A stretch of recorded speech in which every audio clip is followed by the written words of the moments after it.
الحمدللہ رب العالمین والعاقبۃ للمتقین والصلاة والسلام علی اشرف الانبیاء والمرسلین اشہد ان لا الہ الا اللہ وحدہ لا شریک لہ واشہد ان محمدا عبدہ ورسولہ اما بعد لبیک اللہم لبیک لبیک لا شریک لک لبیک ان الحمد والنعمت لک والملک لا شریک لک۔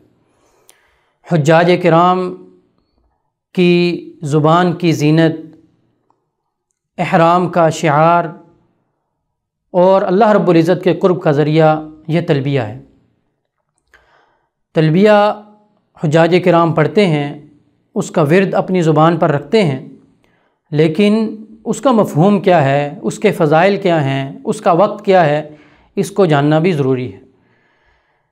نبی صلی اللہ علیہ وسلم کی احادیث کا اگر مطالعہ کیا جائے تو تلبیہ کے بہت سے فضائل ہمیں ملتے ہیں۔ اس میں سب سے بڑی فضیلت نبی صلی اللہ علیہ وسلم کی احادیث میں جو ہمیں نظر آتی ہے، آپ صلی اللہ علیہ وسلم نے فرمایا کہ میرے پاس جبریل آئے اور انہوں نے مجھے یہ حکم دیا کہ میں اپنے صحابہ کرام رضوان اللہ علیہ مجمعین کو یہ حکم دوں کہ وہ تلبیہ اونچی آواز سے پکاریں۔ اللہ اکبر۔ اسی طریقے کے ساتھ تلبیہ کے فضائل کو حاصل کرنے کے لیے اور اس کے جو اجر ہیں ان کو حاصل کرنے کے لیے اس کا مفہوم بھی ہمارے ذہنوں میں ہونا چاہیے۔ اس کا ترجمہ، یہ ہم سے کیا چاہتا ہے، اس میں ہم اللہ رب العزت سے کیا مانگ رہے ہیں، ہماری زبانوں سے یہ کیا ادا ہو رہا ہے، ان سب چیزوں پر ہمیں غور و فکر کرنا چاہیے۔ لبیک اللہم لبیک، اے میرے رب میں حاضر ہوں، میں حاضر ہوں۔ لبیک لا شریک لک لبیک، اے رب میں حاضر ہوں، تیرا کوئی شریک نہیں، میں حاضر ہوں تیرے لیے۔ ان الحمد والنعمت لک والملک، تمام قسم کی تعریفیں، تمام قسم کی نعمتیں، تمام قسم کی ملکیت اے رب تیرے لیے ہے۔ لا شریک لک، تیرا کوئی شریک نہیں۔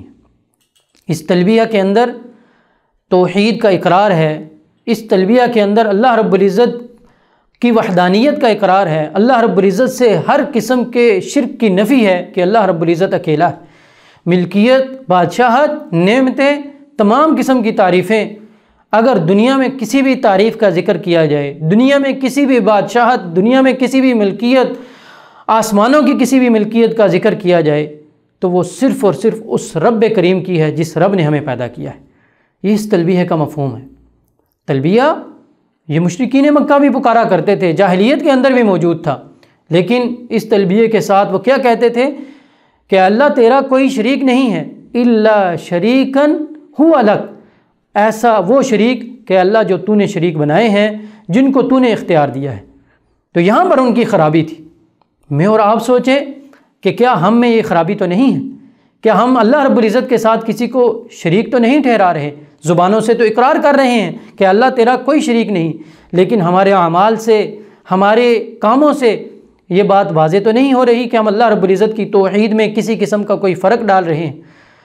توحید اساس ہے، ایمان کی اساس ہے، توحید نجات کی اساس ہے، جنت میں دخول کی اساس ہے۔ تو یہ تلبیہ ہمیں اس کا درس دیتا ہے۔ نبی صلی اللہ علیہ وسلم نے فرمایا، آپ صلی اللہ علیہ وسلم سے پوچھا گیا کہ اللہ کے نبی صلی اللہ علیہ وسلم افضل حج کون سا ہے؟ آپ صلی اللہ علیہ وسلم نے فرمایا الحج الثج، کہ افضل حج وہ ہے کہ جس میں تلبیہ پکارا جائے اور جس میں قربانی کی جائے۔ نبی صلی اللہ علیہ وسلم کی حدیث ہے، سنن ترمذی کے اندر موجود ہے، آپ صلی اللہ علیہ وسلم نے فرمایا کہ حاجی تلبیہ پکارتا ہے، اس کے دائیں طرف کی جتنے بھی پتھر ہیں، دائیں طرف کی جتنی بھی چیزیں ہیں، بائیں طرف کی جتنی بھی چیزیں اور پتھر ہیں اور جتنی بھی زمین ہے، اس کے ساتھ تلبیہ پکارتے ہیں۔ کتنا ہی عظیم یہ کلمہ ہے، جس کلمے کو ادا کرنے کے لیے دنیا کی ہر چیز لپکتی ہے کہ میں اس حاجی کے ساتھ اس کلمے کو ادا کروں۔ تو اس لیے حجاج کرام سے یہ التماس ہے کہ وہ اپنے وقت کو ضائع نہ کریں۔ اس تلبیہ کا جو وقت ہے، احرام کا لباس جب آپ نے پہن لیا، نیت کر لی، نیت کرنے کے بعد سے لے کر عید والے دن بڑے جمرہ کو جب آپ کنکریاں ماریں گے، اس وقت تک یہ تلبیہ ہے۔ اس تلبیہ کو آپ پکارتے رہیں، جب بھی آپ کو وقت ملے، نمازوں کے بعد، رستوں میں چلتے ہوئے، اپنے خیموں کے اندر، اپنی رہائشوں کے اندر جب جب آپ کو وقت ملے تو آپ اس تلبیہ کو پکاریں، اور اونچی آواز سے جہاں تک ہو سکے آپ جہاں پر لوگ نہ ہوں اونچی آواز سے، تاکہ لوگ اس میں ان کو تکلیف نہ ہو، اور خواتین کے لیے دھیمی آواز سے جہاں تک وہ خود سن سکیں تو تلبیہ ہمیں پکارتے رہنا چاہیے۔ اللہ رب العزت سے دعا ہے کہ اللہ رب العزت حج کے تمام اعمال کو احسن انداز سے ہمیں بجا لانے کی توفیق عطا فرمائے، اور اللہ رب العزت اس کو اپنی بارگاہ میں قبول و منظور فرمائے۔ وآخر دعوانا ان الحمد للہ رب العالمین۔